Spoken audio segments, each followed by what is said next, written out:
उत्तर प्रदेशच्या गोरखपूरमध्ये एक खळबळजनक घटना घडली होती। भाभा संशोधन संस्थेचे सहाय्यक शास्त्रज्ञ राम मिलन यांच्या पत्नीचा संशयास्पद स्थितीत मृत्यू झाला होता।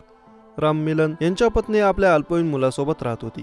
डोक्यात गंभीर जखम झाल्याने तिचं निधन झाल्याचा संशय होता। आपली पत्नी फोन उचलत नसल्याने शास्त्रज्ञ राम मिलन यांनी घराकडे धाव घेतली।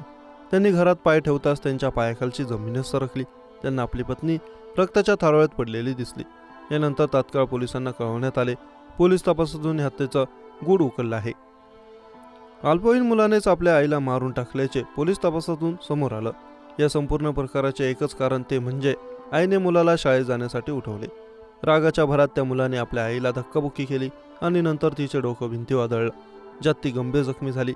एवढं सारं घडल्यानंतरही मुलाने तिला दवाखान्यात घेऊन न जाता तशा स्थितीत सोडून शाळेत गेला होता। दरम्यान अतिरक्तस्रावामुळे आईचं जागीच निधन झालं आहे।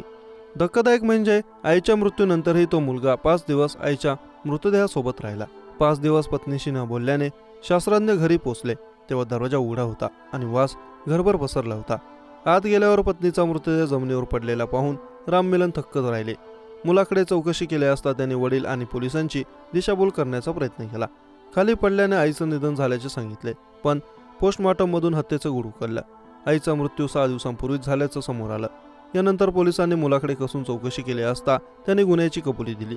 पोलिसांनी मुलाला अटक केली आहे। पिपराईज भागात वास्तव्यास असणारे भाभा रिसर्च इन्स्टिट्यूटचे शास्त्रज्ञ राम मिलन यांनी आपल्या मुलाला शहरातील एका नामवंत शाळेत प्रवेश मिळवून दिला होता, पण शाळेच्या नावाने तो हुल्लडबाजी करू लागला। मुलाच्या या कृत्याने त्रस्त झालेली आई आरती 1 डिसेंबरला शाळेत पोहोचली आणि तेथील मुख्याध्यापकांकडे मुलाबाबत तक्रार केली। मुख्याध्यापकांनी सर्वांसमोर मुलाला खडसावले होते। या गोष्टीचा सल त्याच्या मनात होती।